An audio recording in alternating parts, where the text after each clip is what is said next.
જંબુસરમાં નર્મદા કેનાલમાં પાણી આવતા ખેડૂતોમાં ખુશીની લહેર.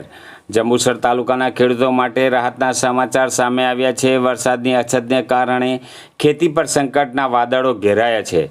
આવી સ્થિતિમાં રાજ્ય સરકાર દ્વારા નિગમની મુખ્ય કેનાલમાં પાણી છોડવામાં આવતા ખેડૂતોમાં ખુશીની લાગણી જોવા મળી રહી છે.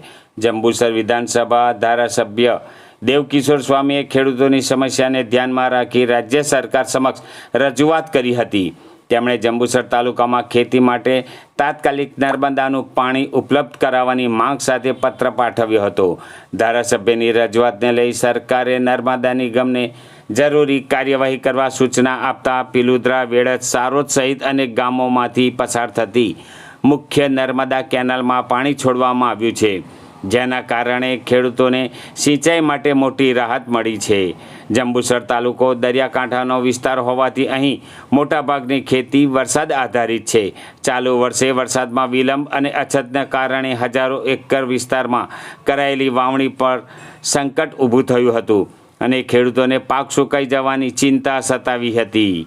હવે કેનાલમાં નર્મદાનું પાણી પહોંચતા કપાસ, તુવેર સહિતના વિવિધ પાકોને સમયસર સિંચાઈ મળશે અને પાક બચી જશે તેવી આશા ખેડૂતોમાં જાગી છે. હું સહદેવભાઈ સોલંકી, વેડજ ગામનો ખેડૂત, અને અમારા ત્યાં સારોદ કેનાલમાં પાણી આવવાથી સરકારશ્રી તેમજ અમારા ધારાસભ્યશ્રી માનનીય ડી.કે. સ્વામીજીનો ખૂબ ખૂબ આભાર માન્ય છે. કારણ કે અમારે ખૂબ જ જરૂરી હતું કે પાક ઉગાડી દીધો અને વરસાદ ખેંચાતા પાક નિષ્ફળ જાય એવું હતું અને પાણી આવી ગયું. એ બદલ સરકારશ્રી અને ધારાસભ્યશ્રીનો ખૂબ ખૂબ આભાર.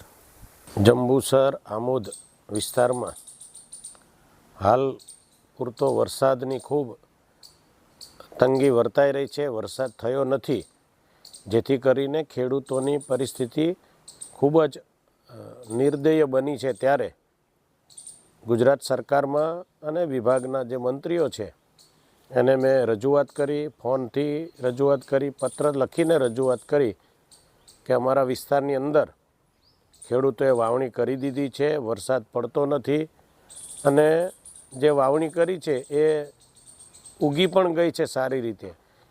તો જંબુસર આમોદ વિસ્તારને પાણી આપવામાં આવે, નહેરનું પાણી મળે તો આવનાર દિવસોની અંદર પણ ખૂબ સારો એવો પાક થઈ શકે એમ છે, ખેતી થઈ શકે એમ છે. આ મારી માંગણીને લઈને ગુજરાત સરકારે છેલ્લા 2 દિવસ પહેલાં મેં પત્ર લખેલો, ફોન કરેલો અને એના ભાગરૂપે આજે જ્યારે પાણી છોડવામાં આવ્યું છે ત્યારે જંબુસર દરિયાઈ કાંઠાના વિસ્તારના ગામડાઓ તેમજ આ વેડજથી લઈને આગળ જે મોટી નહેર જે જાય છે એ નહેરની અંદર સરકાર દ્વારા પાણી છોડવામાં આવ્યું અને ખેડૂતો અત્યારે એનો લાભ લઈ રહ્યા છે અને ખેડૂતો આનંદની લાગણી અનુભવી રહ્યા છે. આ બદલ હું સરકારનો હૃદયપૂર્વક ખૂબ ખૂબ આભાર વ્યક્ત કરું છું કે અત્યંત જરૂરી અને જે સમયે જરૂર હતી એ જ સમયે સરકારે જ્યારે પાણી છોડ્યું છે ત્યારે ગુજરાતના મુખ્યમંત્રી આદરણીય ભૂપેન્દ્રભાઈ પટેલ સાહેબ તેમજ પાણી પુરવઠા મંત્રી એવા આદરણીય ઈશ્વરસિંહ પટેલ સાહેબનો હું હૃદયપૂર્વક ખૂબ ખૂબ આભાર વ્યક્ત કરું છું. તેમજ નર્મદા નિગમના અધિકારીઓ એચ.બી. પટેલ છે, અમારા રાઠવા સાહેબ છે, એમને મેં પણ રજૂઆત કરી હતી. જેઓએ ખૂબ સારી રીતે સાંભળીને તાત્કાલિક આ નિર્ણય લે અને ખેડૂતોને પાણી ખેતર સુધી પહોંચે એ માટે નહેરની અંદર પાણી છોડવામાં આવ્યું છે. અત્યારે બ્રાન્ચીસમાં પણ ખૂબ સારું એવું પાણી ચાલી રહ્યું છે. તો ખૂબ આનંદની લાગણી ખેડૂતોમાં અનુભવી રહી છે અને ખેડૂતો ખૂબ એનો આનંદ લઈ રહ્યા છે અને પાણી ખેતરની અંદર જે એમણે પાક ઉગાડ્યો છે એને આપી રહ્યા છે.